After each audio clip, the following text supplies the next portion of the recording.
Selamat pagi, Assalamualaikum warahmatullahi wabarakatuh. Apa kabar semuanya? Semoga dalam keadaan sehat walafiat. Perkenalkan, saya Suharyanto, mahasiswa program Doktor Ilmu Keperawatan Fakultas Ilmu Keperawatan Universitas Indonesia, akan berbagi cerita tentang pengembangan teori keperawatan. Ini merupakan salah satu tugas dari mata kuliah pengembangan teori keperawatan terkait dengan konsep analisis. Izinkan saya melakukan share materi.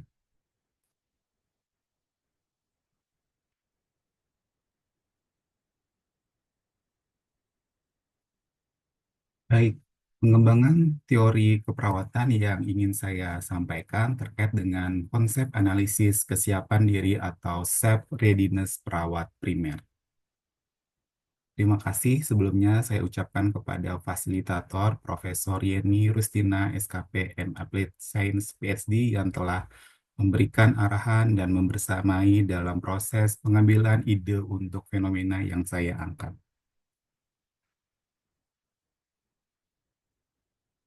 Next, selanjutnya ini adalah outline mulai dari pendahuluan latar belakang, kemudian pembahasan konsep analisis dan kesimpulan. Fenomena yang ada terkait dengan pengalaman pribadi saya menjadi seorang perawat klinisi lebih dari 10 tahun di rumah sakit umum daerah. Banyak perawat primer hanya bekerja menjalani rutinitas dan tidak mampu menganalisis kasus dan kegiatan asuhan hanya mengarahkan dan mengharapkan instruksi dari dokter penanggung jawab pelayanan. Kemudian banyaknya komplain dari DPJP karena perawat primer belum mampu diajak diskusi dan kadang-kadang sering menegur perawat jika ditanya kondisi pasien dan mereka terlihat bingung.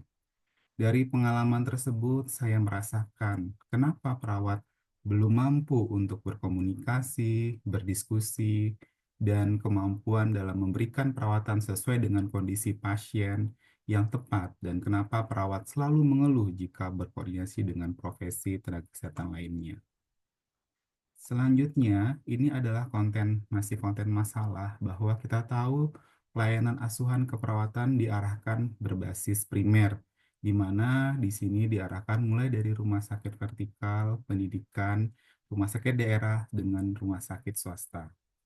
Untuk layanan asuhan keperawatan primer dimulai dengan seorang pemimpin klinis adalah dokter penanggung jawab pelayanan. Dan untuk keperawatan sendiri ada perawat primer dengan melakukan interkolaborasi dengan perawat penanggung jawab atau dengan profesi lainnya.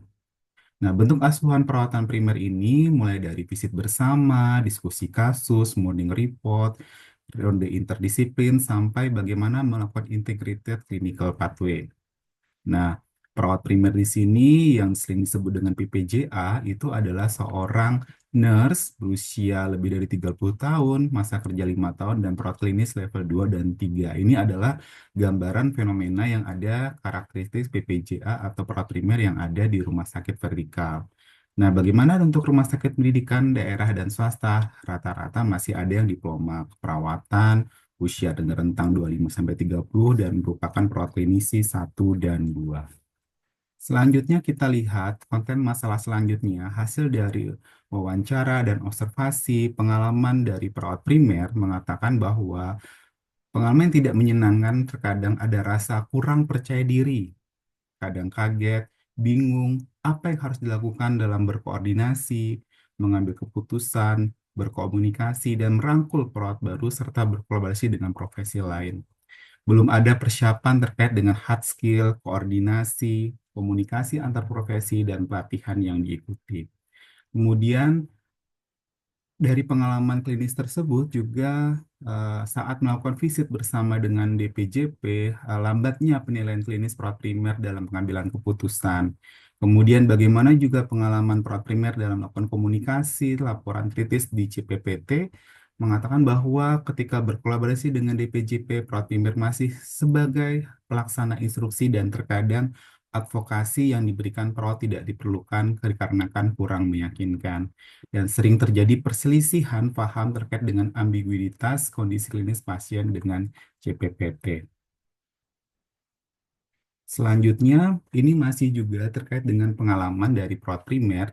Dalam praktek asuhan primernya tidak selalu dirancang untuk mendorong pengambilan keputusan yang kritis, melainkan lebih fokus pada panduan standar. Tidak semua perawat primer memiliki keterampilan berpikir kritis yang memadai untuk menilai dan memodifikasi jalur perawatan sesuai dengan kondisi pasien, dan keputusan untuk memodifikasi jalur perawatan seringkali bergantung pada dokter. Sementara perawat primer sebagai pelaksana utama, jalur tersebut tidak dilibatkan secara optimal. Bagaimana juga dengan konteks masalah pada ronde interprofesional?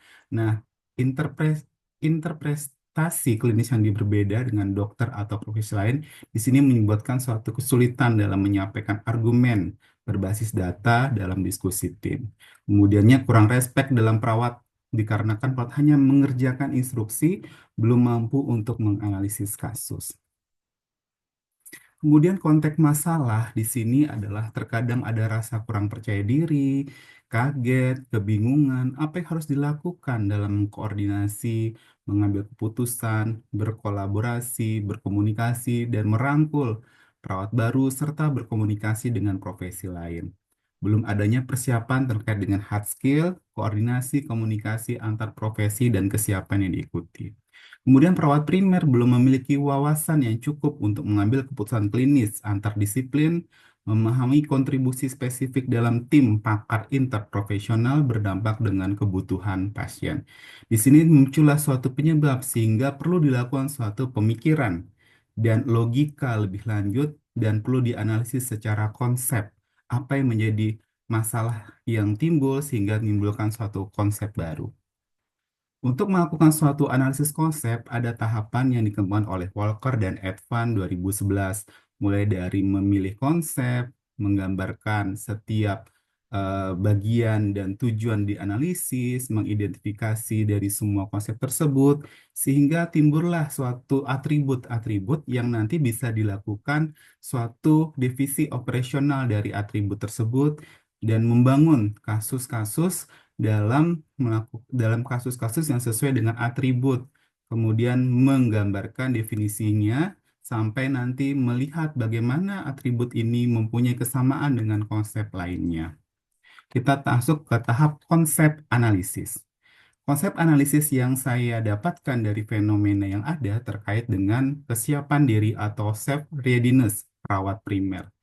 Select of concept adalah di sini terkait dengan bagaimana kesiapan atau self readiness. Di selanjutnya adalah determinan the aim of purpose of analysis adalah memperjelas konsep kesiapan diri self readiness ini.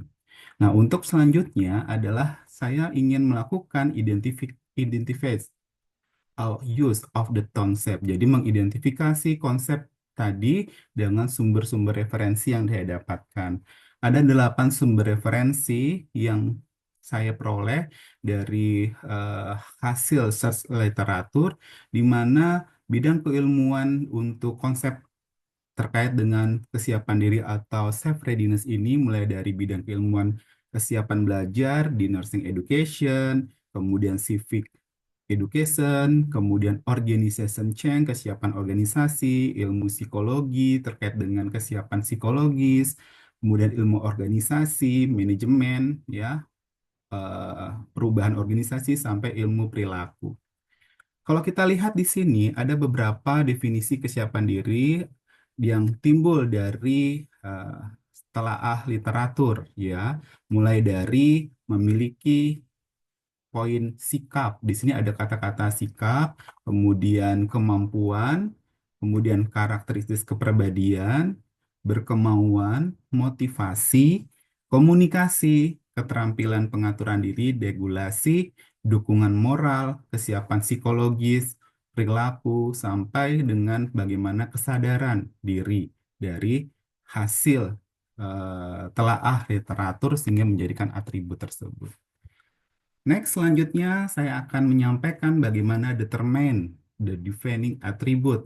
Di sini dapat dikumpulkan bahwa kesamaan dari 8 sumber tersebut terkait dengan sikap positif, kemampuan intelektual, regulasi, komunikasi, karakteristik kepribadian, motivasi, berkemauan keras, evaluasi, keyakinan. nilai-nilai dengan mengembang kesadaran, mendapat dukungan moral, kesiapan secara psikologis. Kemudian definisi operasionalnya di sini terkait dengan atribut yang didapatkan adalah bagaimana sikap positif yang ditunjukkan dengan adanya kemampuan intelektual, regulasi diri, berkomunikasi, berkemauan keras, melakukan evaluasi, menunjukkan kesiapan secara psikologis, dan memiliki karakteristik berupa nilai-nilai dan mengembangkan kesadaran serta mendapatkan dukungan moral. Dari determinan tadi, kita mencoba untuk mengaplikasikannya dalam model kasus. Nah, untuk pertama, di sini saya mencoba merumuskannya terkait dengan ada kasus Bapak Rahmat berusia 60 tahun mengalami stroke iskemik yang menyebabkan kelemahan pada sisi kiri tubuhnya. Setelah menjalani perawatan akut rumah sakit, ya dulu kelihatan rawat jalan untuk rehabilitasi. Tantangan utama yang dihadapi adalah kurangnya motivasi untuk menjalani terapi, ketakutan akan kecacatan permanen, serta keterbatasan dukungan keluarga dalam perawatan sehari-hari. Sebagai perawat primer, Nurse Siti bekerja sama dengan tim kesehatan yang terdiri dari dokter, psikoterapi, psikologi, ahli gizi, dan pekerja sosial untuk membantu pemulihan pasien secara holistik. Sikap positif, kemampuan intelektual, regulasi, komunikasi, karakteristik kepribadian, motivasi, kemauan keras, evaluasi, dan keyakinan, serta nilai-nilai dalam mengembangkan kesadaran mendapatkan dukungan serta kesiapan secara hard dan soft skill ini merupakan hal-hal yang harus dimiliki oleh Nursity sebagai seorang perawat primer. Selanjutnya, kita coba beralih ke bagaimana membuat kasus secara borderline. Nah, di sini ada satu item dari borderline yang saya angkat terkait dengan komunikasi. Di sini contohnya adalah seorang pasien bernama Bapak Anton, usianya 65 tahun, mengalami stroke iskemik 1 bulan yang lalu dan saat ini menjalani perawatan lanjutan di rumah sakit dengan metode asuhan keperawatan primer. Ia mengalami kelemahan pada sisi kanan tubuh, kesulitan berbicara, serta gangguan dalam melakukan aktivitas sehari-hari. Sebagai ketua perawat primer, Nurse Siti bertanggung jawab dalam mengkoordinasi metode asuhan keperawatan dan Nurse Siti belajar mempersiapkan diri bagaimana dia berkoordinasi, handover, laporan kritis, sampai ronde bersama tim dan profesional lain. Selanjutnya ada kasus konteri, ya, yang mana di dalam kasus ini tidak ada satupun terlibat atribut yang dilibatkan dalam kasus ini. Ada contoh terkait dengan Bapak Anton, usianya 65 tahun, mengalami stroke iskemik 1 bulan lalu, dan saat ini menjalani perawatan lanjutan di rumah sakit dengan metode asuhan keperawatan primer. Ia mengalami kelemahan pada sisi kanan tubuh, kesulitan berbicara, serta gangguan dalam melakukan aktivitas sehari-hari. Sebagai ketua perawat primer, Nurse Siti merasa kurang percaya diri, kaget, kebingungan apa yang harus dilakukan dalam berkoordinasi, mengambil keputusan dan berkomunikasi, dan merangkul perawat baru serta berkolaborasi dengan profesi kesehatan lain. Selanjutnya, masuk kepada identify, attention, dan consequence. Di sini, faktor-faktor yang mempengaruhi kesiapan diri atau self-readiness antara lain adalah faktor internal dari diri dalam individu berupa sikap dan motivasi, kemampuan intelektual dan kompetensi, kemudian regulasi diri dan manajemen stres.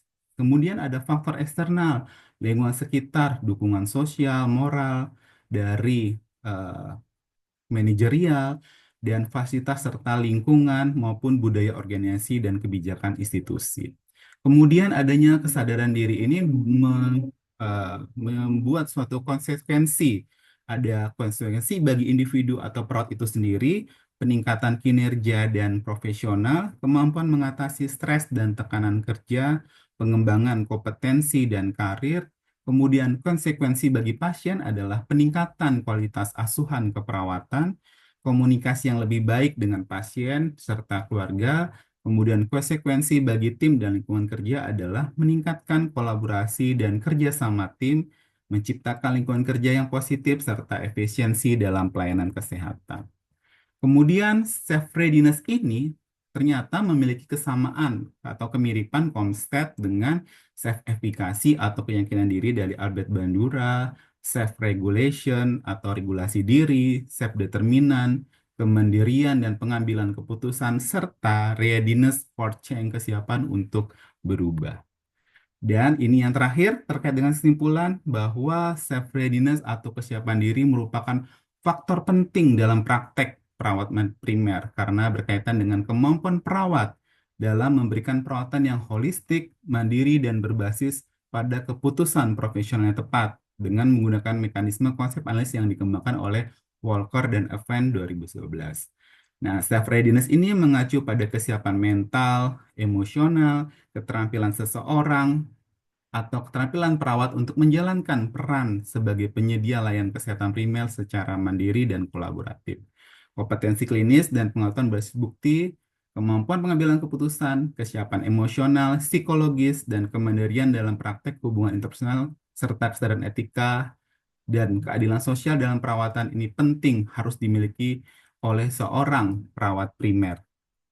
Dan terakhir adalah referensi yang saya gunakan dalam tugas mata kuliah pengembangan teori keperawatan. Terima kasih. Jika ada yang ingin disampaikan, silahkan melalui kontak email di bawah ini. Terima kasih. Assalamualaikum warahmatullahi wabarakatuh.